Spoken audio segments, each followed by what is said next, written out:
Hello students. So in the previous classes we discussed about what polygons are and what are diagonals, vertices, edges, how to find the number of diagonals in a given polygon. Now let us now study.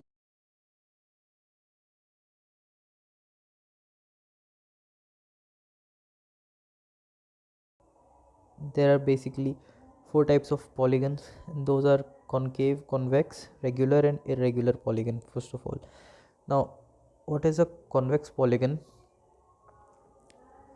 Any polygon whose all the diagonals lie inside the closed figure is called a concave polygon, a convex polygon, sorry, called a convex polygon. See, if if I say, if I have drawn a parallelogram here, so this one is first diagonal and this is second diagonal, so both these two diagonals are lying inside this parallelogram only. So this is an example of convex polygon. Now if I say draw a hexagon, right, this is our hexagon, so you can see that this is first, this is second, this is third, fourth, fifth, sixth, seventh, eighth, right, and ninth. These are the nine diagonals, and all those nine diagonals are lying inside this hexagon only. So this is a type of convex polygon. Now you might be thinking that how can any diagonal lie outside a polygon? So here let us talk about this image first. This is also a polygon made up of straight lines and closed figure, but if I join this line with this vertex with this vertex, this is a diagonal, right, and this diagonal is lying outside this polygon. In the same manner, if you see here,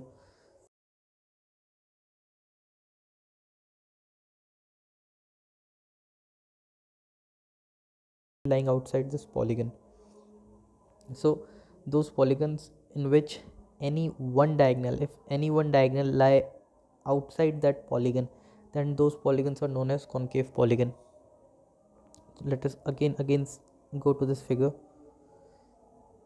Here you can see that this diagonal is lying outside, but this like diagonal is inside, this one is also inside, and this diagonal is also lying inside. So if any one diagonal of a given polygon lie outside that polygon, then such polygons are known as concave polygons. Right, now what is a regular polygon?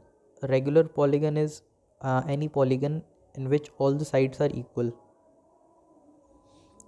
right? So a regular triangle is called equilateral triangle, a regular quadrilateral is known as square, and we don't have specific names for regular pentagon and regular hexagon and till further so on. We call them as regular pentagon, regular hexagon, regular heptagon, in this manner.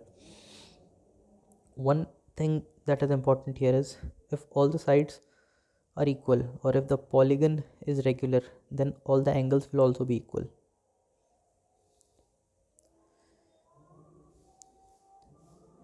Right, if a polygon is regular, then all the interior angles of that regular polygon will also be equal. What is an irregular polygon? Any polygon in which all the sides are not equal, then that polygon is known as irregular polygon. So if we were to talk about this triangle, and if I say that this is a scalene triangle, this side is not same as this,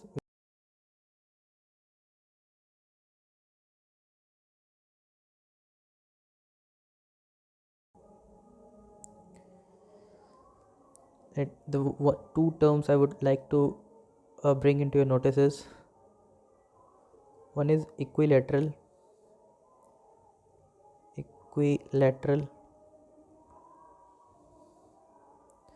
and another one is equiangular. Equilateral means having all sides equal, and equiangular means having all angles equal. Right, this were the two terms which might come. Now 12.1 is completely based on this. You have to write the name of the polygons, you can do all these on your own. Now let us talk about quadrilateral. So we have discussed the basic definition of a quadrilateral, that any four-sided closed figure having straight lines, made up of straight lines, is called a quadrilateral, right? And quadrilateral itself is made up of two words, quadri and lateral, right? Quadri means four and lateral means side. So in this quadrilateral, let us draw our own quadrilateral, because the diagram is not clear, I guess. So if I draw, let us say this, and if I name the vertices as A, B, C and D, this is a quadrilateral A, B, C, D. So these vertices or these corners are known as vertex,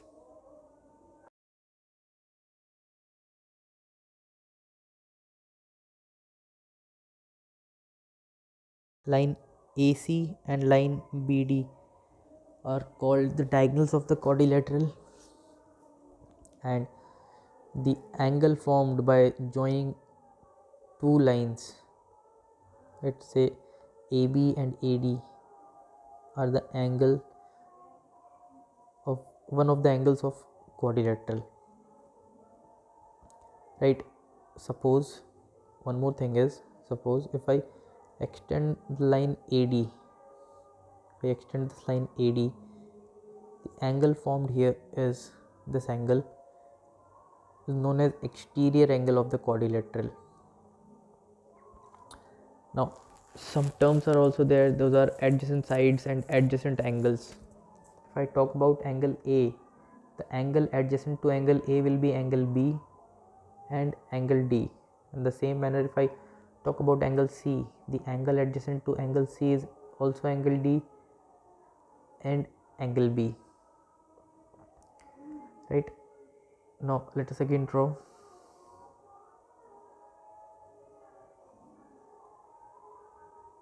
This was our quadrilateral ABCD. What are opposite angles? Those angles which are opposite to each other, obviously. So angle A here is equals to angle C, angle B here and angle D are opposite angles.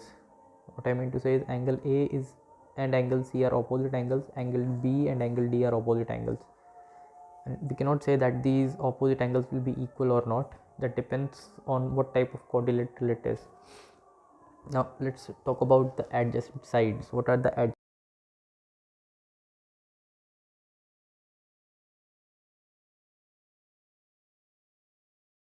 side adjacent to side AB is BC and AD, right? In the same manner, the side adjacent to BC will be AB and DC.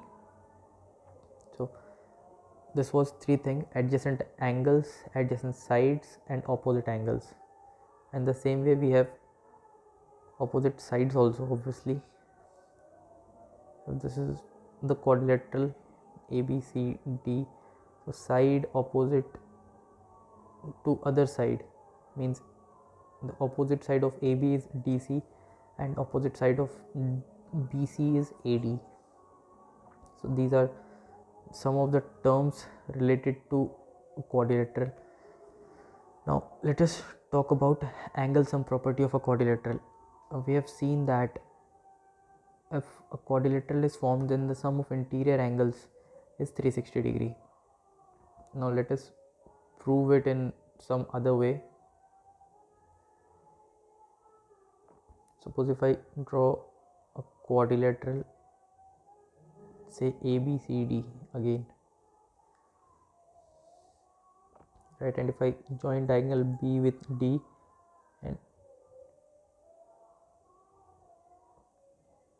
let us just join B and D.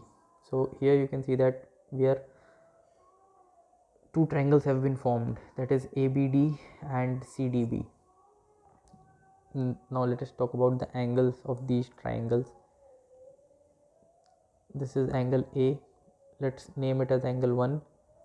This is angle 2, this is angle 3.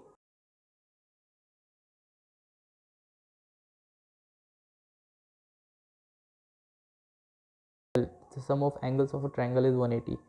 So that means angle A plus angle 1 plus angle 2 will sum up to 180.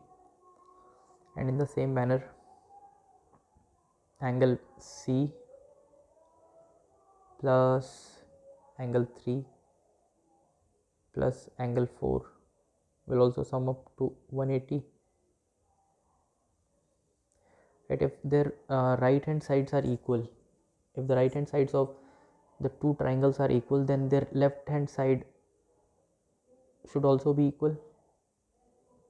But we'll not do that. What we will do is we will add LHS with LHS and RHS with RHS. So adding angle 1 and angle 2,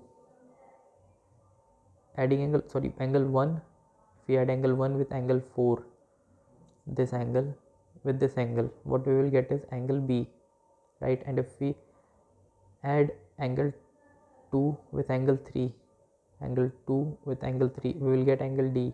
And on the right hand side, adding 180 with 180 will give us 360.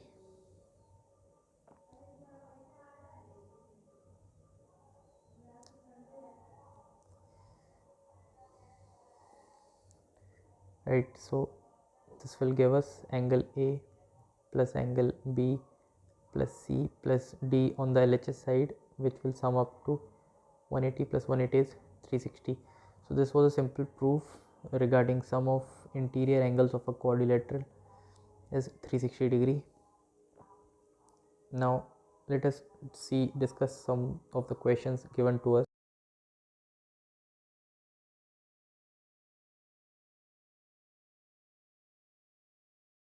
These angles will form a quadrilateral or not. Simply add those angles and see if those angles sum up to 360 degree or not.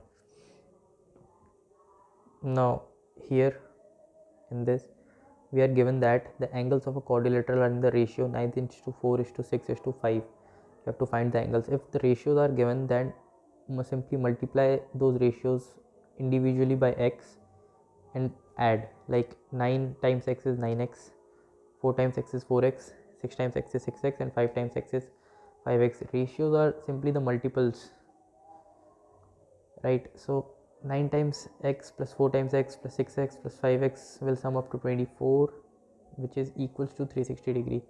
So you will get the value of x, that is 15. So if you multiply 15 with 9, you will get 135. One angle of the quadrilateral is 135. Second angle was 4x, so 4 times 15 is 60. Third angle was 6x, so 50 times 6 is 90. And our fourth angle was 5x, so 15 times 5 is 75. In this manner, you have to find the angles of the resulting quadrilateral. So in the next class, we will talk about the sum of interior angles of a polygon and what are the formulas related to that, and about exterior angle property. Right, so till then, complete exercise 12.2.